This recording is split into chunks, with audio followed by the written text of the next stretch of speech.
warahmatullahi wabarakatuh, Sobat FKIP.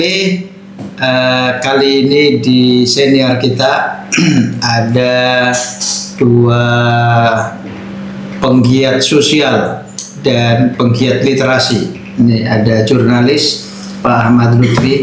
Ya. Selamat sore, Pak. Selamat sore, Pak Dekan. Kemudian ada ini Pak Suhendar. Ini alumni FKIP Untirta jurusan Bahasa Inggris dan menjadi penggiat dunia pendidikan, persekolahan dan pondok pesantren. Di Al Mubarak ya. Betul. Al Mubarak. Kota Serang ya. Kota Serang.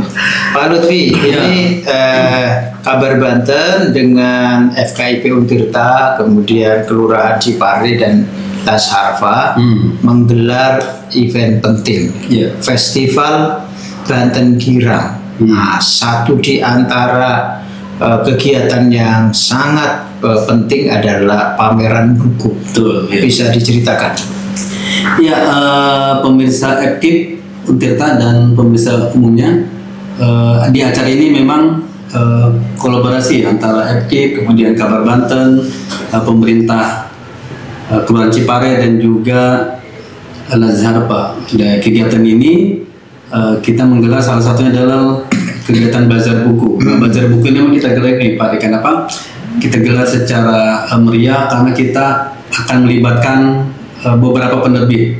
Nah, di antara penerbit yang kita kontak sudah akan ikut berpartisipasi adalah pertama penerbit Mizan Group, kemudian Gramedia dan juga Republika. Mereka sudah siap, dan di antara para penerbit itu juga nanti akan membedah buku, salah satu buku yang menurut mereka bestseller dan itu memang cocok dengan komunitas di FKIP. Itu masih confirm dan kita bersama, mudah-mudahan para pemirsa acara bedah buku ini bisa sukses dan bisa dinikmati bukan hanya oleh mahasiswa FKIP Untirta tapi juga oleh warga sekitar Cipare, karena festival ini kan memang juga diperuntukkan bagi warga sekitar ya, Pak Dekan ya, kan ini koalisi Cipare, karena begitu ya. Betul sekali. Jadi kita mulai tanggal 2 Mei dalam rangka Hari Pendidikan Nasional sampai tanggal 10 Mei. Ini Dis Natalis atau Milad FKIP Untirta yang ke 43 tahun. Jadi FKIP sudah mengabdi, mencerdaskan bangsa dan memberdayakan masyarakat 43 tahun lamanya. Nah, di tanggal 2 sampai tanggal 10 Mei, satu pekan, kita akan mengadakan bazar buku. Dan ini dari penerbit yang bonafit juga ya. Siapa yang tidak kenal Mizan Group, Gramedia dan Republika ya. Jadi ini luar biasa. Nah, ada penulis yang juga alumni FKIP Untirta, ini Pak Suhendar. Siapa Dekan? Nah, ini luar biasa. Tahun ini saya dengar ada 2 buku yang diterbitkan. Ya, alhamdulillah. Ya, alhamdulillah ini sebagai bentuk kepedulian kami juga di dalam bidang pendidikan, Dekan. Apa judul bukunya? Ada 2 judul, ada 2 tema buku. Yang pertama itu School Branding 4.0. Itu strategi branding dan marketing untuk sekolah lebih berkelas. Sebetulnya berangkatnya melihat beberapa sekolah yang sudah lama berkembang, sudah lama beroperasional, tapi secara sisi branding dia lemah. Sehingga kemudian berangkat dari kepekaan sosial di bidang pendidikan. Jadi akhirnya saya menuangkan pikiran-pikiran saya itu dalam bentuk tulisan yang alhamdulillah saya bisa terbitkan di tahun ini gitu. Dan Pak Suhendar ini bukan hanya penulis, tapi juga praktisi. Salah satu pondok pesantren di Kota Serang. Pesantren apa itu? Pesantren Al Mubarak. Al Mubarak, ya. Dan beliau juga konsultan pendidikan. Alhamdulillah. Kongkonani Sultan. Jadi banyak pondok pesantren dan satuan pendidikan Islam terutama yang dibantu pencerahan ya. Bagaimana sekolah ini bisa tumbuh dan berkembang. Nah, jadi cocok sekali nanti Bapak Ibu yang mengelola pondok pesantren dan satuan pendidikan, mau sekolah mau madrasah, monggo silakan datang untuk meramaikan bazar buku dan sekaligus bedah buku di FKIP Untirta. Eventnya Festival Banten Girang 2025. Nah, buku ini kita bedah juga ya Pak Dekan? Nah, ini kita bedah. Pak Suhendar ini kita bedah. Apalagi judul bukunya ya? Yang kedua itu adalah School Growth Mindset ya. Jadi strategi sekolah tumbuh dan berkembang.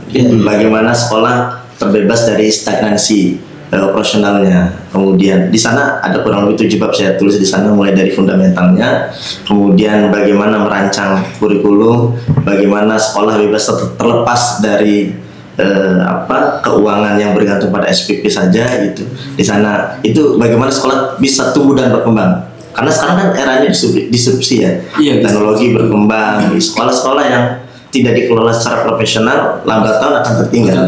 Ya. Saya dengar, saya pernah dulu waktu saya pertama kali datang ke Kota Serang, itu ada sekolah swasta yang sangat mewah, mega. Nah, itu menjadi pilihan utama. Jadi orang kalau dulu masuk SMA 1 misalnya, itu dia lebih milih ke sekolah swasta itu karena brandingnya bagus. Betul. Tapi kesininya Pak Suhendar itu malah turun. Bangkrut. Bangkrut itu bangkunya dikurut. Iya kan? Bangkunya di bawah, gedungnya dijual. Gitu. Nah, itu kan mungkin bisa. Jadi tidak boleh lagi terjadi ada sekolah swasta hebat dengan reputasi yang hebat lalu tutup. Betul. Nah, mungkin kemudian pengelola pendidikan perlu belajar juga kan, jangan kemudian udah nih sekolah swasta bagus ternyata ini nggak bakal bangkrut. Nah, Pak Lutfi itu juga ya? Iya betul. Di buku itu saya bahas bagaimana terlepas dari stagnansi tadi. Gitu. Pak Lutfi saya dengar itu sekolah gratis, ya kan? Yeah. Dan begitu sekolah negeri digratiskan oleh pemerintah, banyak orang kaya bondong-bondong memasukkan anaknya ke sekolah negeri juga karena pengen gratis. Nah, akibatnya yang kaya diterima masuk sekolah gratis, yang miskin masuk sekolah swasta. Banyak. Dan sekarang Pak Gubernur mau menggratiskan juga sekolah swasta. Ya, hanya saja itu pembiayaannya berapa rupiah nih, ya kan, kompensasi yang diberikan oleh pemerintah.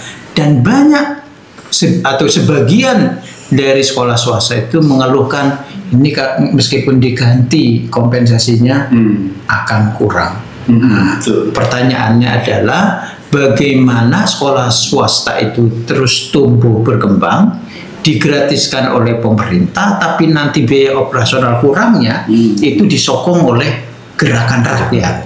Nah, gimana itu Pak Suhendar?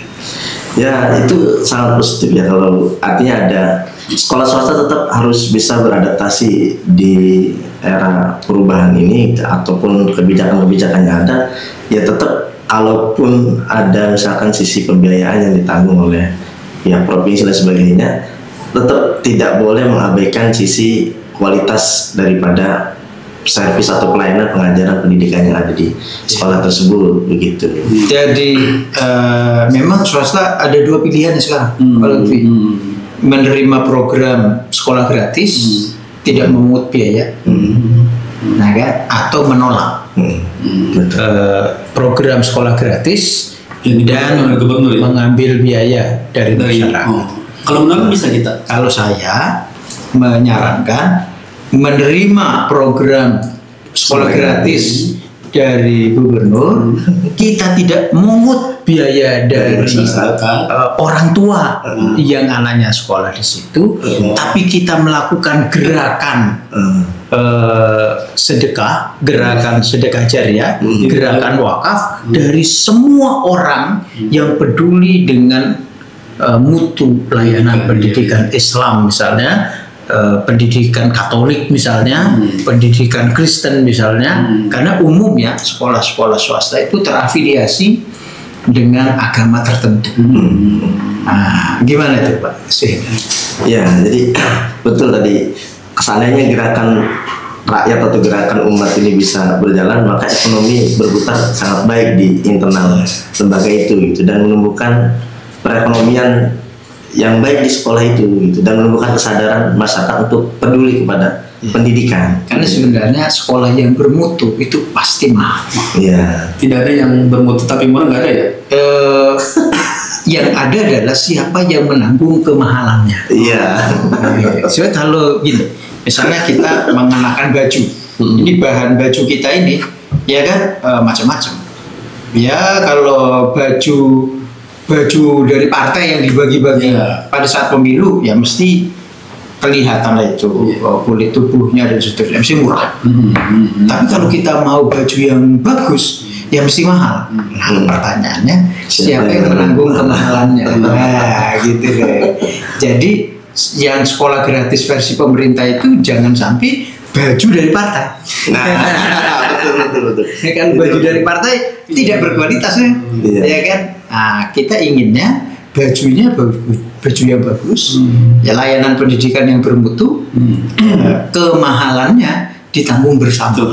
Tapi jangan sampai sekolah gratis ini malah menurunkan kualitas. Menurut kualitas yang tadi sudah bagus kalau swasta dengan partisipasi aktif masyarakat, nyumbang misalnya. Nah, program ini karena dilarang misalnya memungut pungutan apapun, tidak yang dilarang itu memungut dari siswa.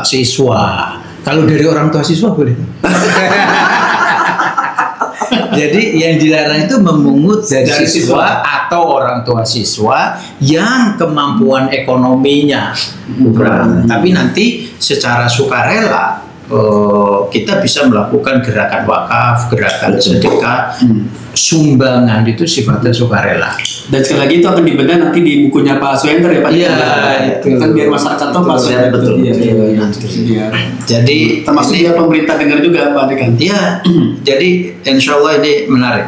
Insya Allah ini menjadi bagian dari upaya kita membangun keberagamaan yang moderat, keberagamaan yang mencerahkan, dan beragama juga rasional. Termasuk pendidikan juga rasional.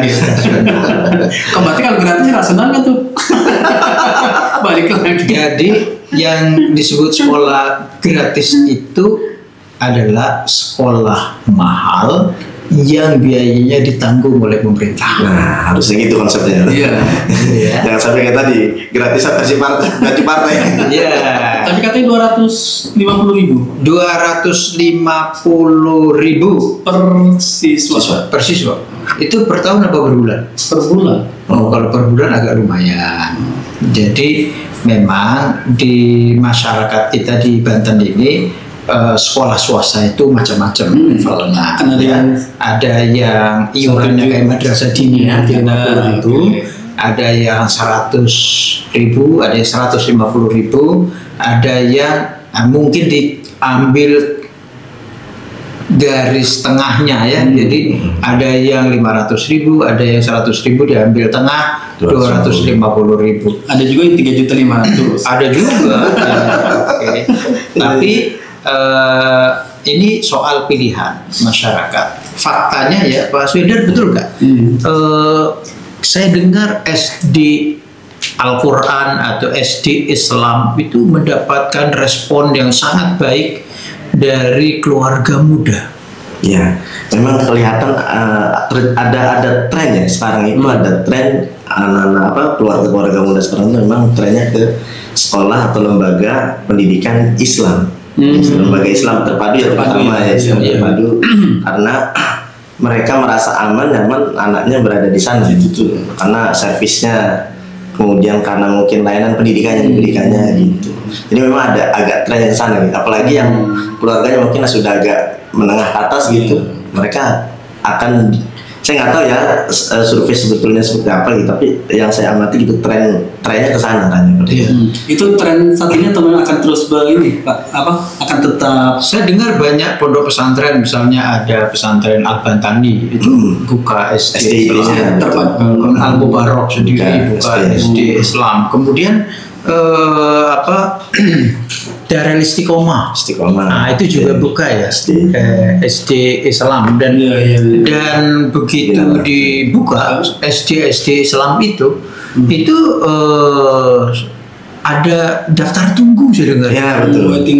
Waiting list itu artinya sekolah negeri meskipun digratiskan itu tidak menyurutkan sebagian masyarakat untuk mendaftarkan anak-anak mereka di SD Islam itu atau SD yang berbasis keagamaan, termasuk ya sekolah-sekolah Katolik dan Kristen juga itu terus menjamur. Nah, itu kira-kira mengapa ya terjadi pergeseran itu ya? Iya, jadi yang gratis itu tidak kemudian orang seneng lah atau memasukkan anaknya ke situ ya. Iya, jadi orang rela membayar. Ya kan, ya nggak apa-apa deh, saya bayar. Meskipun di sini ada yang gratis, saya mau yang bayar aja. Iya betul. Yang saya amati itu mereka itu soal trust ya, soal kepercayaan orang tua menitipkan pendidikan anak-anaknya ke lembaga pendidikan tersebut itu. Memang kalau saya bukan maksud menyudutkan salah satu lembaga atau salah satu institusi ya. Cuma memang trennya kan kalau lembaga-lembaga sekolah Islam terpadu atau lembaga-lembaga yang swasta yang dikelola secara profesional, dia akan lebih mengutamakan servisnya. Servis itu pelayanannya itu, sehingga ya seperti kita membayar atau membeli sesuatu itu barang mahal sekalipun nggak jadi masalah kalau memang itu sesuai dengan apa yang kita dapatkan. Harga tidak bohong. Iya. Pak Lutfi anak sekolah negeri apa SD swasta Islam?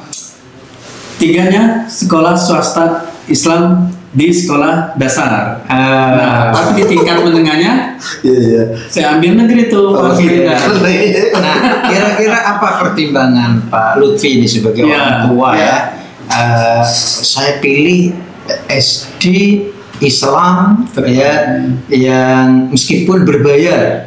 Nah, itu apa pertimbangan? Iya, pertimbangan itu pertama karena saya kerja, terus tidak bisa memberikan materi lebih kepada anak, makanya adalah lebih baik sekolah dasar Islam terpadu meskipun mahal. Waktu itu saya debat juga sama istri, bilang udahlah masuk ke SD negeri saja yang biaya murah, yang gratis lah kata istri, gak usah, udah kita mahal sekalian. Jadi anak pertama Mas Gendar, pertama, kedua dan ketiga ini masuk sekolah swasta, semuanya nilainya uang pangkalnya saja itu puluhan juta. Kita nggak apa-apa karena itu tadi investasi karena masih kecil, udahlah berarti kata istri kita didik anak kita yang masih kecil, dasarnya penting agama sudah kuat, kesananya baru bisa dikembangkan ya. Itulah kemudian sejak dia masuk ke tingkat SMP dan SMA itu kita pilih yang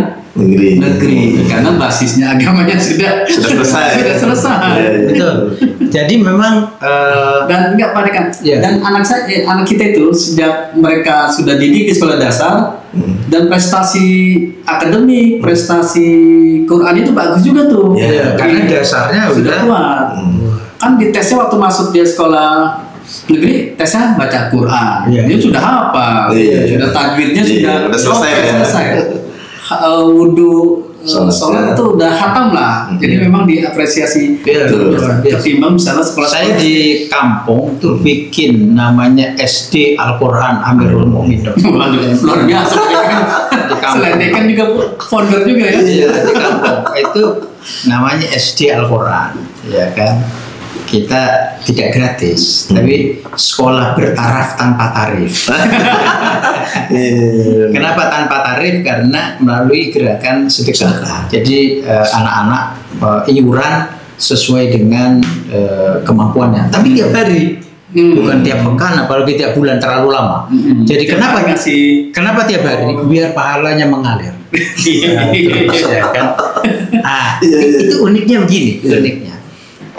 Kenapa orang tua percaya di sekolah-sekolah seperti ini? Itu karena full day. Full day. Jadi terutama seperti Pak Lutfi tadi, yang orang tuanya dua-duanya bekerja, itu ngantar anaknya sekolah dari pagi, nanti sore dijemput. Betul. Ya kan? Dan masuk sudah sholat duha, nanti sholat zuhur berjamaah di situ, sholat asar, baru pulang. Dan teruji juga itu kompetensinya itu. Jadi begitu ada lomba tahfidz Al-Quran, lomba bildacil di kampung-kampung itu, pasti nguasain. Itu jadi juara semua, juara 1, juara 2, juara 3, gitu. Karena memang kompeten. Ada lagi yang bilang begini katanya, saya lebih suka di SD Al-Quran itu Amirul Mukminin. Kenapa? Karena jajannya sekali. Sebab kalau di kampung umumnya ada sekolah subuh, ada sekolah sore. Yang SD negeri itu sekolah subuh, sekolah sore itu dinia. Nanti jadi jajannya 2 kali. Terus kalau nganternya 2 kali. Karena itu sekali antar jemput. Nah, fenomena ini saya kira menarik, ya kan? Ini terkait dengan judul buku tadi, sekolah dengan mindset bertumbuh. Itu gimana? Ya betul, tadi sebetulnya lagi-lagi tema buku yang kedua ini sebetulnya lanjutan daripada buku yang pertamanya. Buku pertamanya itu School Branding 4.0. Setelah sekolah mampu membangun citra positif di masyarakat, yang selanjutnya adalah bagaimana mempertahankan citra positif itu. Maka itu growth mindset itu. Sekolah jangan sampai fixed mindset gitu. Jadi anggapannya yang ini sudah bagus terus bertahan, kemudian tidak beradaptasi dengan perubahan zaman. Jadi sebetulnya bagaimana sekolah mampu beradaptasi di tantangan perubahan zaman sekarang ini, gitu. Intinya ke sana gitu. Jadi bagaimana sekolah bisa bertahan dan bertumbuh gitu, berkembang. Itu beradaptasi dengan teknologi. Ya, termasuk teknologi gitu kan. Kemudian perubahan sekarang pola belajar anak-anak itu kan sudah berubah. Dulu kita nggak kenal gadget, sekarang anak-anak lahir sudah bersentuhan dengan gadget gitu kan. Kalau pola pengajarannya disamakan dengan era kita dulu gitu kan, maka anak-anak bosan gitu. Termasuk di pesantren ada perubahan itu ya, pola belajar. Nah, menarik nih Pak Lutfi. Ini ada perubahan anak-anak kita belajar. Nah, ini apa pentingnya bazar buku ini terkait dengan perubahan belajar? Iya, bazar buku ini kemudian kita berharap menambah wawasan, terus menambah pengetahuan, menambah literasi, sehingga masyarakat Ciparet, terus juga mahasiswa FKIP itu lebih terbuka, lebih welcome terhadap pikiran-pikiran yang ditulis oleh para pakar hasil buku itu. Dan setelah mereka baca berbagai buku itu, fenomena itu kemudian menjadi diskusi di internal mereka, menjadi wacana, dan menjadi muncul ide-ide kreatif bagaimana misalnya menciptakan sekolah yang hebat, sekolah yang tumbuh dan berkembang, Pak. Dan saya kira kalau digandengkan kemudian dengan seminar ini itu sangat relevan ya, sangat relevan dan nyesel lah saya kira ini. Kalau tidak ada yang jadi Bapak Ibu yang menyelenggarakan satuan pendidikan mulai TK, SD, SMP, SMA atau RA, MI, MTS, Madrasah Aliyah, ini perlu hadir. Betul. Bagaimana dengan emak-emak? Termasuk karena kan yang mendidik juga mendidik. Apa masuk ulang lah, satu ulang gitu. Jadi emak-emak ya, apalagi ibu-ibu dari keluarga muda ini ada tempat untuk membersamai keluarga tuh selain ke mall. Kita hadir tanggal 2 sampai tanggal 10 Mei ya, ada pameran buku dan 3 penerbit yang sangat bonafit ya. Ada Mizan Group, ada Gramedia, dan ada Republika. Itu tentu sudah kita kenal. Jadi bagaimana anak-anak kita nanti tidak terpenjarakan terus dengan ini, tetapi juga berkesempatan untuk baca dan bukan hanya membaca cepat seperti baca WA ya, cepat-cepat nanti enggak nyambung, tapi perlu juga daya baca dengan penalaran yang mendalam. Di pameran buku ini kira-kira tema-temanya seperti apa? Iya, temanya beragam, Pak Dekan. Tapi memang yang lebih kita utamakan adalah karena ini FKIP, nanti mungkin sekitar 50% tentang pendidikan dasar, agama, umum dan sebagainya. Kemudian 30% lagi buku-buku agama, 20% lagi buku-buku anak. Bukan itu artinya buku mulai dari balita. Bahkan ada juga nanti buku mendidik sejak dalam kandungan, itu juga ada tuh, sejak dalam kandungan. Kemudian buku-buku khusus bagi ibu muda yang baru memiliki anak 1, anak 2, itu juga ada bukunya khusus buku itu sampai perguruan tinggi. Itu ada yang akan kita pamerkan di situ. Dan tidak hanya pamerkan, Pak, dengan tentu juga di bedah dan dibeli. Lupa itu. Jadi beli buku untuk dibaca dan beli buku sebagai kado untuk teman sejawat. Jadi insya Allah kita laksanakan perintah Allah, Iqra, ya kan? Bacalah dan baca dengan cara membeli buku. Jadi sobat FKIP, ini podcast kita sore hari ini. Jadi insya Allah tanggal 2 Mei sampai tanggal 10 Mei ada festival Banten Girang. Satu di antara program utamanya, kegiatan utamanya adalah bazar buku. Nah, selain buku ada juga yang jualan lain selain buku di bazar ini. Iya, paling merchandise ya. Kemudian ada pakaian juga katanya. Jadi ada UMKM ya. Betul, ada UMKM juga di situ, bantu UMKM bagi masyarakat sekitar ya. Saya kira ini bagus lah, karena akan semarak lah karena tenda itu nanti di depan gerbang itu bisa jadi banjir. Bukan banjir orang ya, tapi banjir kerumunan orang. Banjir buku kita. Jadi begitu teman-teman melihat buku dan aus ada temannya. Dan nanti di tanggal 10-nya itu ada kegiatan inti ya, puncaknya yaitu kirab budaya. Oke, kita tunggu ya di podcast berikutnya, sekaligus memberikan informasi soal festival Banten Kirab. Terima kasih Pak Lutfi. Terima kasih Pak Suyanda. Assalamualaikum warahmatullahi wabarakatuh. Waalaikumsalam warahmatullahi wabarakatuh.